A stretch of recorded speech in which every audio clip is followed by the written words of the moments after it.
பீர்க்கங்காய் போண்டாக்கு நம்ம பீர்க்கங்காவை இந்த மாதிரி குட்டி குட்டியாக நறுக்கிக்கலாம். ரவுண்ட் ரவுண்டாகவும் நம்ம நறுக்கிக்கலாம். ஆனால் வந்து இன்றைக்கி வந்து நான் குட்டி குட்டியாக போடலான்னுட்டு நான் குட்டி குட்டியாக நான் போட்டுட்ருக்கேன். பீர்க்கங்காய் போண்டா நம்ம ரெடி பண்ணலாம். பீர்க்கங்காய் போண்டாக்கு கொஞ்சம் வெங்காயம், கொஞ்சம் குடமிளகாய் இருந்துச்சு பாதி, அதனால் சரி அதையும் போட்டுடலான்ட்டு எடுத்துருக்கேன்.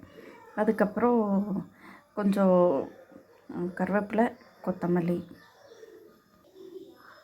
பீர்க்கங்காய், வெங்காயம், குடமிளகாய், அதுக்கப்புறம் கொத்தமல்லி, கருவேப்பிலை இது எல்லாத்தையும் நம்ம போட்டுக்கலாம்.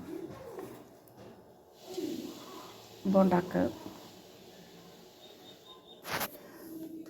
அரிசி மாவு கொஞ்சம் போட்டுக்கலாம்.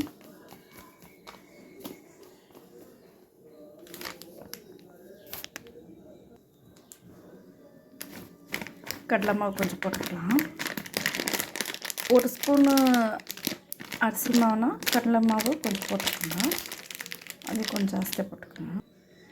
ஒரு கப் கடலை மாவுன்னா ஒரு 2 ஸ்பூனு அரிசி மாவு போட்டுக்கோங்க. அப்போ தான் கொஞ்சம் நல்லா மொறு மொறுன்னு வரும். உப்பு கொஞ்சம், மஞ்சத்தூள் கொஞ்சம் போட்டுக்கோங்க. மிளகாத்தூள் 2 ஸ்பூன் போட்டுக்கோங்க. சின்ன ஸ்பூனில் 2 ஸ்பூன் போட்டுக்கோங்க. கொஞ்சம் சீரகம் போட்டுக்கோங்க. கொஞ்சம் ஓமம் சும்மா இப்படி பண்ணிவிட்டு போட்டுருங்க. ஓமம் கொஞ்சம், சீரகம் கொஞ்சம், ஓமம் கொஞ்சம், கொஞ்சம் கொஞ்சமாக போட்டிங்கன்னா போதும். அப்புறம் கொஞ்சம் பெருங்காயத்தூள், கொஞ்சம் சோடா மாவு, இவ்வளோத்தையும் நம்ம மிக்ஸ் பண்ணிடலாம். நல்லா மிக்ஸ் பண்ணிவிட்டு அதுக்கப்புறம் கொஞ்சம் தண்ணி நம்ம சேர்த்திக்கலாம். இந்த மாதிரி இருக்கணும் போண்டாக்கு. இதை வந்து இப்போ நம்ம ஒரு ஸ்பூனாக நம்ம எடுத்து போட்டுக்கலாம்.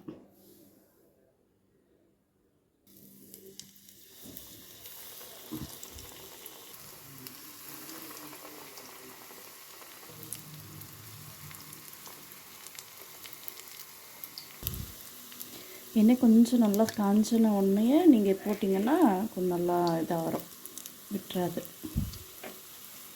கொஞ்சம் லேசாக வந்து சிம்லேயே வச்சு நம்ம இது பண்ணிக்கலாம். போண்டா போட்டுக்கலாம்.